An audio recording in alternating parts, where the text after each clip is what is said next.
Assalamualaikum warahmatullahi wabarakatuh.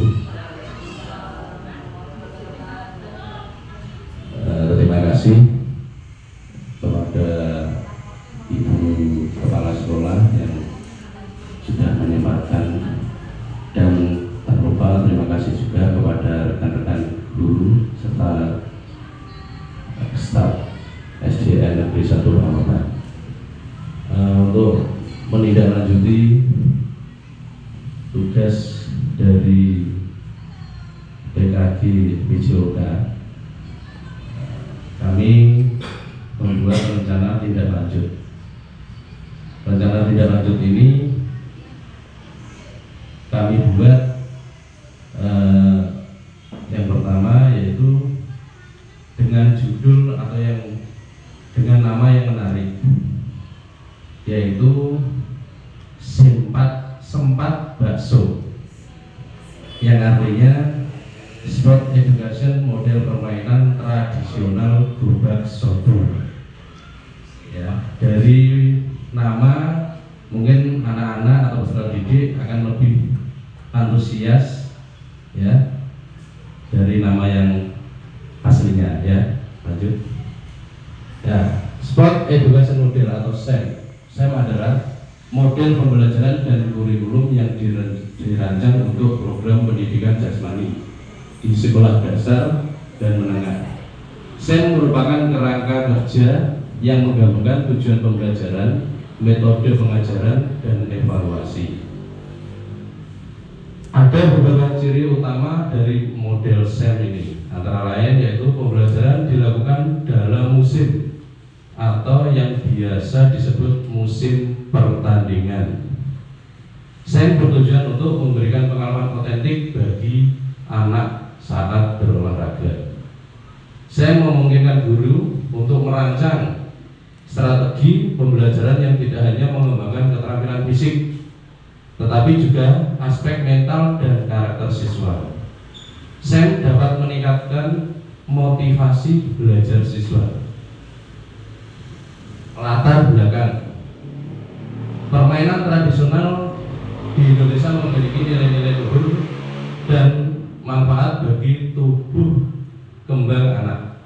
Seiring perkembangan zaman, permainan tradisional sangat jarang dimainkan oleh anak-anak atau peserta didik. Program ini bertujuan untuk melestarikan dan menghidupkan kembali permainan tradisional yang diadaptasi dalam suatu aktivitas olahraga yang menyenangkan dan dalam bentuk kompetisi bagi siswa dengan model SEM. Program ini memberikan ruang bagi siswa untuk menyuarakan pendapat baik dalam perencanaan maupun pelaksanaan.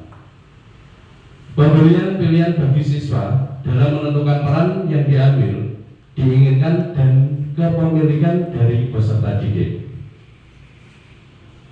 Tujuan program yang pertama, meningkatkan minat dan partisipasi peserta didik dalam aktivitas fisik. Yang kedua, melestarikan permainan tradisional Indonesia yang mulai karena pengaruh globalisasi. Dan yang ketiga, memfasilitasi murid dalam mengungkapkan pendapat dan menentukan pilihan terkait program yang akan dilaksanakan. Yang keempat, melibatkan murid dalam perencanaan, pelaksanaan, dan evaluasi kegiatan untuk meningkatkan tanggung jawab dan kepemilikan peserta didik. Yang terakhir, kelima, mengintegrasikan dukungan dari komunitas belajar sekolah dalam mensukseskan program yang akan dilaksanakan. Capaian, langkah-langkah, dan hasil yang diharapkan untuk tiap tujuan. Capaiannya, yang pertama, peserta didik aktif berpartisipasi dalam permainan. Dan yang kedua, peserta didik berperan aktif dengan menyampaikan pendapat dan mampu menjelaskan aturan permainan tradisional yang dipilih. Yang ketiga, peserta didik mampu melaksanakan peran dalam SEM dengan baik. Langkah-langkah. Yang pertama, merancang dan melaksanakan kegiatan sesuai dengan minat dan kemampuan murid. Yang kedua, melakukan koordinasi dengan baik dengan pengurus KBS dan mitra lain seperti wali murid dan komite sekolah. Ketiga, mengoptimalkan aset yang dimiliki sekolah untuk keberhasilan program. Hasil yang diharapkan yaitu program yang dibuat dapat terlaksana dengan baik, mengakomodir suara, pilihan, dan kepemilikan murid, serta murid mampu melaksanakan peran yang dimiliki dengan optimal. Struktur program dan mitra dalam komunitas belajar sekolah. Yang pertama, program yang dibuat merupakan kegiatan kokurikuler yang dilaksanakan untuk penguatan, pendalaman, dan atau pengayaan mata pelajaran yang telah dipelajari dalam kegiatan ekstrakurikuler di kelas maupun permainan tradisional. Yang kedua, peserta didik yang terlibat adalah kelas 4, 5, dan 4, yaitu kelas tinggi ya, di fase C. Yang ketiga, kepala sekolah sebagai penanggung jawab. Yang keempat, KBS esensi berperan sebagai fasilitator yang terdiri dari kepala sekolah dan dewan guru. Yang kelima, mitra pada program ini adalah segenap wali murid dan komite sekolah. Kapasitas yang dimiliki. Yang pertama, modal manusia, yaitu kepala sekolah, guru, peserta didik, wali murid, dan komite sekolah. Yang kedua, modal fisik, yaitu sarana dan prasarana yang meliputi speaker, mikrofon, kun, dan lapangan.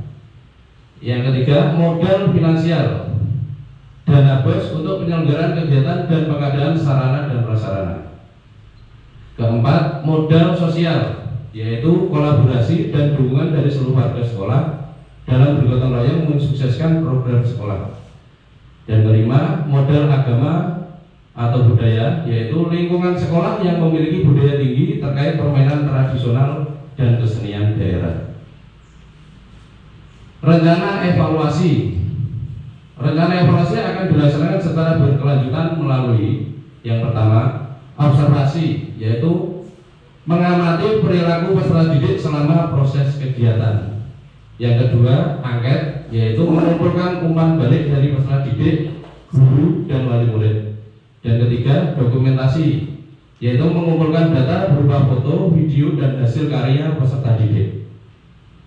Kemungkinan tantangan, motivasi dan minat peserta didik yang berbeda-beda. Solusinya adalah memberikan penguatan dan motivasi kepada peserta didik. Yang kedua, cuaca yang tidak menentu, kadang hujan, kadang ya panas ya. Jika hujan, maka jadwal pelaksanaan kegiatan akan diundur minggu depannya. Terus yang ketiga, keterbatasan waktu dalam penyelenggaraan kegiatan. Solusinya dengan mengoptimalkan waktu yang ada dengan melaksanakan persiapan yang matang. Dan yang terakhir, kemudian kemungkinan akan waktu kegiatan yang bersamaan dengan kegiatan-kegiatan kedinasan lainnya.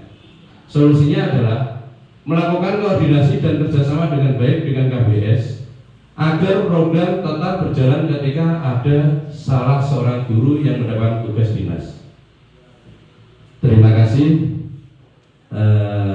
Ini terakhir tadi ya, terima kasih lagi kepada Bu Kepala Sekolah yang sudah menyempatkan diri dan Bapak Ibu guru yang lain, staf. Kami akhiri. Wassalamualaikum warahmatullahi wabarakatuh.